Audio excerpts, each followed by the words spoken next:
क्या आप भी उन लोगों में से हैं जो सोचते हैं कि उनके पास अपनी किस्मत को बदलने का कोई मौका नहीं है और उनका भविष्य तय हो चुका है? क्या आप मानते हैं कि मेहनत और संघर्ष करने के बावजूद आपकी किस्मत कभी नहीं बदलने वाली?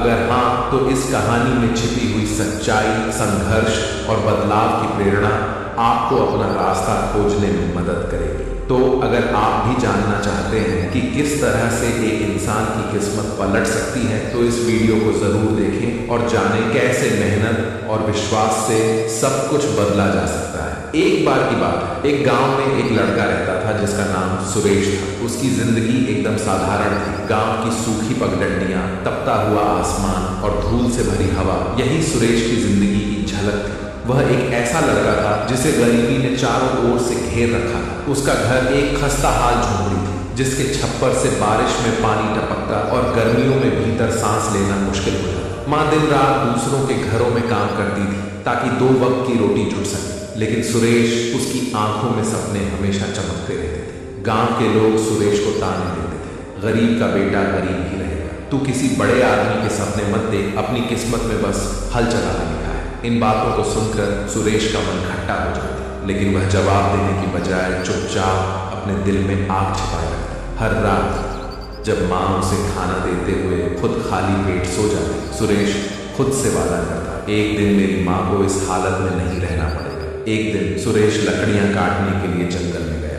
पेड़ों की ऊंची ऊंची शाखाओं के बीच से सूरज की रोशनी छनकर जमीन पर पड़ रही थी। लकड़ी काटते काटते उसकी कुल्हाड़ी जमीन में किसी ठोस चीज से टकराई। एक तेज आवाज हुई। सुरेश ने देखा कि वहां एक मिट्टी का घड़ा दबा हुआ है। उसने उसे खोदकर बाहर निकाला। घड़ा बहुत पुराना था और उस पर अजीब निशान बने हुए थे। सुरेश ने घड़े को खोलकर देखा तो उसमें पुराने धातु के टुकड़े थे जो सुनहरी रोशनी में चमक रहे थे, लेकिन उन पर भी कुछ अजीब निशान बने हुए थे। सुरेश ने सोचा, क्या ये सचमुच खजाने का कोई सुराग है?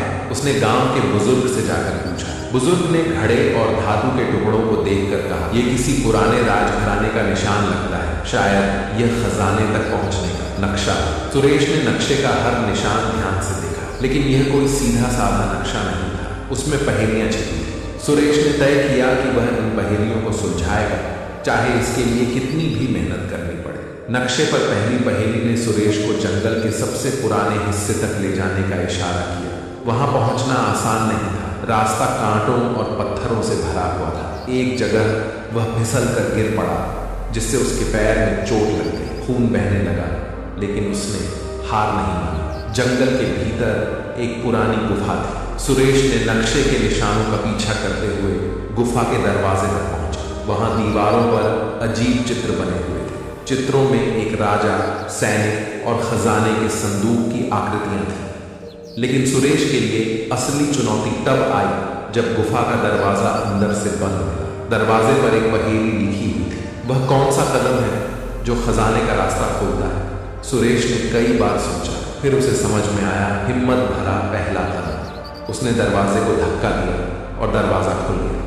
गुफा के भीतर उसे एक बड़ा संदूक दिखा। सुरेश का दिल खुशी से उछल पड़ा। उसने कांपते हाथों से संदूक का ढक्कन खोला, लेकिन वह खाली था। सुरेश के दिल को झटका लगा, वह टूट गया। उसकी आंखों में आंसू आ गए, लेकिन तभी संदूक के भीतर से उसे एक छोटी चिट्ठी मिली। चिट्ठी में लिखा था, खजाना उसी का है जो हर इम्तिहान को पार कर सके। अब असली परीक्षा का वक्त है। चिट्ठी में लिखा था कि खजाना गुफा के पास की एक पुरानी नदी के दूसरी ओर है, लेकिन नदी उफान पर थी। सुरेश ने सोचा, अगर मैंने अपनी हिम्मत नहीं दिखाई तो मेरी सारी मेहनत बेकार जाएगी। सुरेश ने बहती नदी को पार करने का फैसला किया। वह तैरना जानता था, लेकिन नदी के तेज बहाव ने उसे कई बार बहाने की कोशिश की। उसके हाथ पैर दर्द से जवाब देने लगे, लेकिन वह नहीं रुका। अंततः वह नदी पार कर गया। नदी के पार उसे एक और संदूक मिला। संदूक भारी था। सुरेश ने पूरी ताकत लगाकर उसे खोला और इस बार उसकी आंखों में चमक आ गई। संदूक सोने,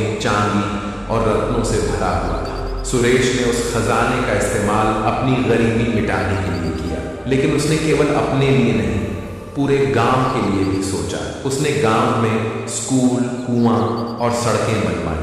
उसकी माँ, जो कभी दूसरों के घरों में काम करती थी, अब पूरे गांव की माँ बन चुकी थी। गांव के वही लोग जो कभी सुरेश को ताने मारते थे, अब उसकी तारीफों के पुल बांध मानते नहीं थकते। सुरेश ने दिखा दिया कि किस्मत केवल इंतजार करने से नहीं बल्कि हिम्मत, मेहनत और सही फैसलों से बदलती है। ये कहानी यही सिखाती है, सपने देखने की हिम्मत रखो लेकिन उन्हें पूरा करने का जज्बा उससे भी बड़ा होना चाहिए। किसी गहरे अंधेरे में जब उम्मीद की कोई रोशनी नजर न आए तब भी अपने भीतर उस दिए को जलाए रखना जरूरी है जो हमें हमारे लक्ष्य की ओर ले जाता है, क्योंकि असली खजाना वह है जो हमें हर बाधा पार करने की ताकत देता है। तो अब सवाल यह है, क्या आप भी अपने सपनों का पीछा करने के लिए तैयार हैं?